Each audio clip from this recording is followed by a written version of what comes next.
जय हिंद दोस्तों, स्वागत है आप सभी का। अगर आपका भी पेपर 22 फरवरी को हिंदी का है तो आज की इस वीडियो से आपका 10 अंक बिल्कुल फिक्स करा देने वाले हैं।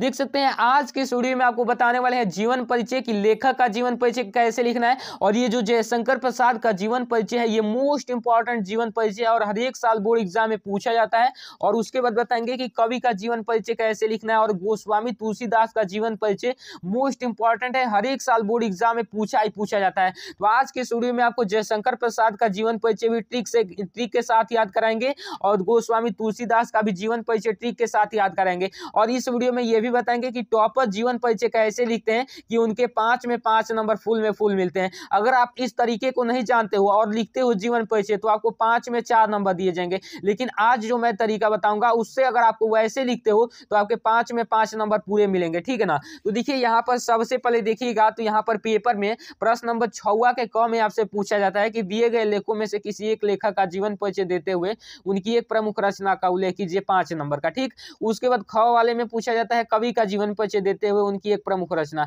तो देखिए जो जयशंकर प्रसाद का बताने वाले हैं ये मोस्ट इंपॉर्टेंट है, हर एक साल आपके बोर्ड एग्जाम में पूछा जाता है। तो देखिए यहाँ पर पूछा गया ना 3 नंबर में जयशंकर प्रसाद का। तो आइए अब बात देखते हैं कि जयशंकर प्रसाद का आपको जीवन परिचय कैसे लिखना है। और यदि अभी तक आपको याद नहीं हुआ होगा तो आज के वीडियो में ट्रिक के साथ बताएंगे। सबसे पहले देखिए यहाँ पर कैसे इसको हेडिंग बनाना है। सबसे पहले ये देखिए क्योंकि यही चीजें एग्जामिनर देखते हैं कि हेडिंग अच्छे से बनाया गया है कि नहीं। तो देखिए यहाँ पर प्रश्नोत्तर 6 का क है तो सबसे पहले हम लिखेंगे प्रश्नोत्तर 6 का क। उसके बाद ये जो है लेखक परिचय है यानी कि लेखक का जीवन परिचय है तो बड़े ब्रैकेट में यहाँ पर लिखेंगे लेखक परिचय, ठीक। उसके बाद देखिए यहाँ पर 3 नंबर हम कर रहे हैं यानी कि जयशंकर प्रसाद का कर रहे हैं तो 3 नंबर लिखकर यहाँ पर बनाएंगे जयशंकर प्रसाद, ठीक। यही बेस्ट तरीका है जीवन परिचय लिखने का। उसके बाद देखिए उसके बाद एक लाइन छोड़कर यहाँ पर बनाएंगे जीवन परिचय, ठीक। जीवन परिचय बनाने के बाद ये सारी चीजें बाद में लिखेंगे। साइड में आ जाएंगे, साइड में आने के बाद यहाँ पर एक छोटा सा मतलब कि बॉक्स बना देंगे और बॉक्स में क्या लिखेंगे, नाम लिखेंगे, जन्म लिखेंगे, पिता का नाम, माता का नाम, मृत्यु और रचनाएं।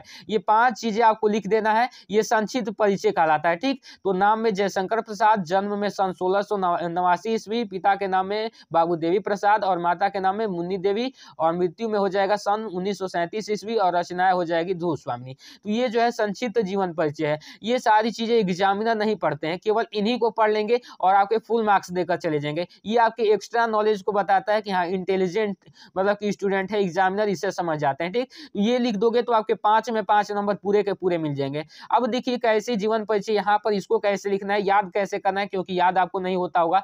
तो देखिए अच्छे से बताते हैं। तो देखिए यहाँ पर जीवन परिचय में लिखेंगे कि जयशंकर प्रसाद का जन्म 1689 ईस्वी में काशी के प्रतिष्ठित वैश्य परिवार में हुआ था। यानी कि जयशंकर प्रसाद जी का जन्म कब हुआ था, 1689 ईस्वी में। और कहां पर हुआ था, काशी में हुआ था। और वैश्य परिवार यानी कि जो परिवार व्यापार का काम करता है उसी को वैश्य परिवार बोलते हैं। तो प्रतिष्ठित वैश्य परिवार में हुआ था, ठीक।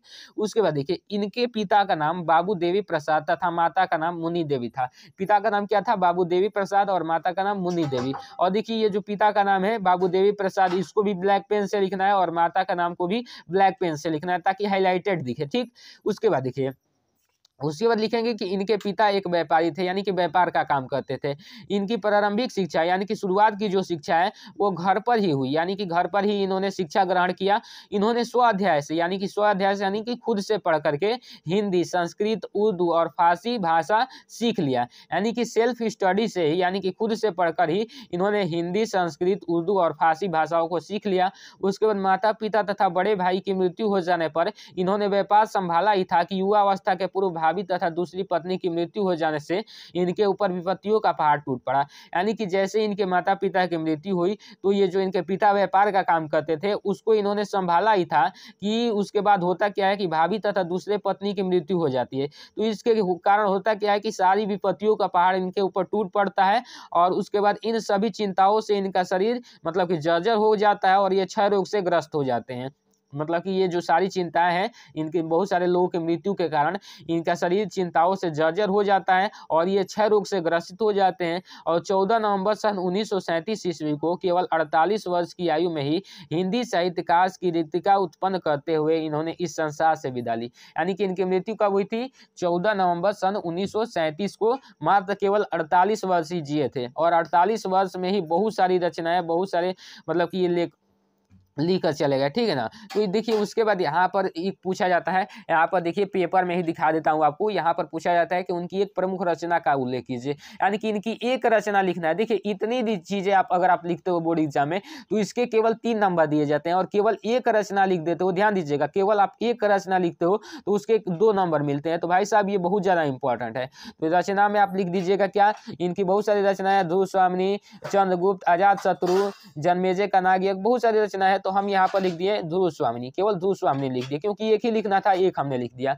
उसके बाद देखिए अच्छे से यहाँ पर पलटेंगे तो यहाँ पर आता है कवि परिचय। कवि परिचय यानी कि जो आपके कवि होंगे उनका परिचय। तो देखिए ख वाले में ही, छ के ख वाले में ही पूछता है कवि का परिचय देते हुए उनकी एक प्रमुख रचना का उल्लेख कीजिए, ये भी 5 नंबर का। तो देखिए ये इंपॉर्टेंट है, गोस्वामी तुलसीदास का हर एक साल पूछता है। तो देखिए इनका कैसे लिखेंगे, सबसे पहले यहाँ पर प्रश्न उत्तर 6 का ख लिखेंगे, उसके बाद यहाँ पर ब्रैकेट में लिखेंगे कवि परिचय। उसके बाद फर्स्ट नंबर में ये पूछा गया था तो हम बनाएंगे फर्स्ट, और उसके बाद लिखेंगे गोस्वामी तुलसीदास, यानी कि गोस्वामी तुलसीदास का हम जीवन परिचय लिख रहे हैं। तो उसके बाद एक लाइन छोड़कर डायरेक्ट नीचे आएंगे और यहाँ पर लिखेंगे जीवन परिचय। और मैंने बताया जैसे कि जीवन परिचय हेडिंग बनाने के जस्ट बाद आपको क्या करना है कि ये सारी चीजें नहीं लिखना है, साइड में आ जाना है और स्केच से मतलब कि एक छोटा सा ब्रैकेट बना लेना है, यानी कि डब्बा बना लेना है। उसमें नाम यहाँ पर तुलसीदास, जन्म सन 1532 ईस्वी, माता हुलसी देवी, पिता आत्माराम दुबे, मृत्यु सन 1623 ईस्वी, और रचनाएं रामलला नाचू। ये 5 चीजें आपको हमेशा हर एक मतलब कि जितने भी जीवन परिचय आप लिखोगे उसमें 5 चीजें, मतलब जितने क्या है कवि का होता है और लेखक का, दोनों में ही ये मतलब कि 5 चीजें आपको लिखना है, ठीक। इससे मतलब कि एग्जामिनर का अलग ध्यान जाता है और लगता है कि हाँ ये एक टॉपर स्टूडेंट है, और 5 के 5 नंबर आपको फुल दिए जाते हैं, ठीक। तो चलिए यहाँ पर जीवन परिचय में क्या लिखेंगे, देखिए अच्छे से टी के साथ समझिएगा। इसमें लिखेंगे कि गोस्वामी तुलसीदास जी का जन्म सन 1532 ईस्वी में बांदा जिले के राजापुर ग्राम में हुआ था। कहाँ पर हुआ था, जो बांदा जिला है उत्तर प्रदेश में, उसी के राजापुर ग्राम में हुआ था। कब हुआ था, 1532 ईस्वी में, याद रखिएगा 1532 ईस्वी में, ठीक है ना। अच्छे से ये शॉर्ट में मैंने लिखा है, मतलब कि आप सीरीज में देखने जाओगे और बुक में देखने जाओगे तो बहुत लेंदी दिया हुआ है, लेकिन मैं इसको शॉर्ट में लिखा है। और देखिए 1532 ईस्वी के जगह पर कहीं कहीं 20वीं दे देता है, 20वीं यानी कि विक्रमी संवत। तो उसमें होता है क्या है कि केवल इसी वाले अंक में, इसी में 57 यानी कि 57 जोड़ दोगे तो वो 20वीं निकल जाता है। इसको मतलब कि वो सारी चीजें नहीं लिखना, आप केवल अच्छे से ईस्वी लिखना, सिंपल में कोई दिक्कत नहीं। उसके बाद यहाँ पर लिखेंगे तुलसीदास जी एक सरयू पारायण ब्राह्मण थे, यानी कि जो ब्राह्मण सरयू नदी के पूर्व में उस समय स्थित रहते थे उन्हीं को सरयू पारायण ब्राह्मण बोला गया था, ठीक। तो ये तुलसीदास जी एक सरयू पारायण ब्राह्मण थे। इनके पिता आत्माराम दुबे तथा माता हुलसी ने अभुक्त मूल नक्षत्र में उत्पन्न होने के कारण इन्हें त्याग दिया था। एक मतलब कि अभुक्त मूल नक्षत्र में इनका जन्म हो गया था, इसके कारण इनके पिता आत्माराम दुबे और माता हुलसी ने इनका त्याग कर दिया था। उसके बाद देखिए यहाँ पर इनका बचपन अनेक आपदाओं के बीच व्यतीत हुआ। इसके कारण इनका जो बचपन था वो बहुत सारी आपदाओं के बीच, बहुत सारे कष्टों के बीच व्यतीत हुआ। उसके बाद सौभाग्य से इन्हें बाबा नरहरि दास जैसे गुरु का वरद हस्त प्राप्त हुआ, यानी कि सौभाग्य से, यानी कि बहुत मतलब ये लकी इंसान थे, सौभाग्य से इनको बाबा नरहरि दास, इनके गुरु कौन थे, बाबा नरहरि दास जैसे वरद हस्त यानी कि बाया हस्त प्राप्त हुआ, यानी कि उन्हीं के छत्र छाया में इनको मतलब कि जो ज्ञान हुआ वो अर्जित किए, मतलब कि पले बड़े उन्हीं के छत्र छाया में, ठीक। तो चलिए यहाँ पर ये हो गया कि बाबा नरहरि दास जैसे गुरु प्राप्त हुए। उसके बाद इनकी कृपा से शास्त्रों के अध्ययन का अवसर मिला, यानी कि उन्हीं की कृपा से इन्होंने शास्त्रों का अध्ययन किया। उसके बाद देखिए इनका विवाह सुंदर और विदुषी कन्या रत्नावली से हुआ, यानी कि इनका जो विवाह हुआ, इनका विवाह किसके साथ हुआ, सुंदर और विदुषी कन्या रत्नावली के साथ हुआ। ये अपनी पत्नी के प्रेम में अनुरक्त रहते थे, और मतलब कि ये पत्नी के प्रेम में अनुरक्त रहते हैं। एक बार पत्नी की डांट से इन्हें वैराग्य उत्पन्न हो गया, मतलब कि ये कहानी बहुत लंबी है। एक बार पत्नी के प्रेम मतलब कि डांट से वैराग्य उत्पन्न हो गया, ये बहुत कहानी लंबी है, ठीक है ना। वो होता क्या है कि उनकी पत्नी जो है अपने मायके चली जाती है, तो ये मतलब कि आंधी तूफान और बारिश को सामना करते हुए वहां पर पहुंच जाते हैं। तो वहीं पर वो जो होती है इनकी पत्नी इनको डांट लगा देती है, तो उसी से इनको वैराग्य उत्पन्न हो जाता है। और इसके बाद होता क्या है कि ये अनेक तीर्थों का भ्रमण करने लगते हैं, और काशी के अस्सी घाट पर मतलब कि तीर्थों का भ्रमण करते हुए ये बहुत सारी रचनाएं भी लिखते हैं। उसके बाद होता क्या है कि काशी के अस्सी घाट पर सन 1623 ईस्वी में इनका निधन हो जाता है, यानी कि निधन हो गया, ठीक।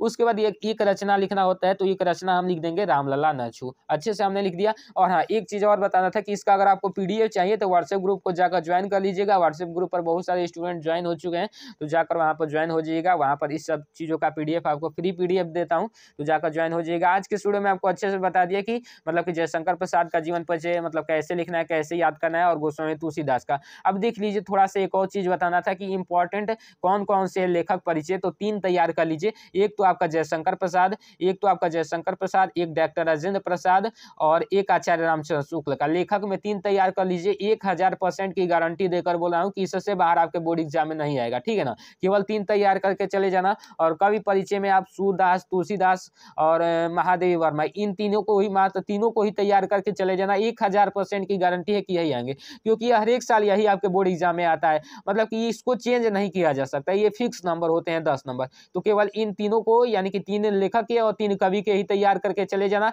आपका 10 अंक बिल्कुल फिक्स हो जाएगा। और कैसे लिखना है आज के वीडियो में सारी चीजें आपको बता ही दिया। वीडियो कैसी लगी कमेंट में जरूर बताइएगा। मैं मिलता हूँ आपको इसके नेक्स्ट वीडियो में, तब तक के लिए जय हिंद, वंदे मातरम।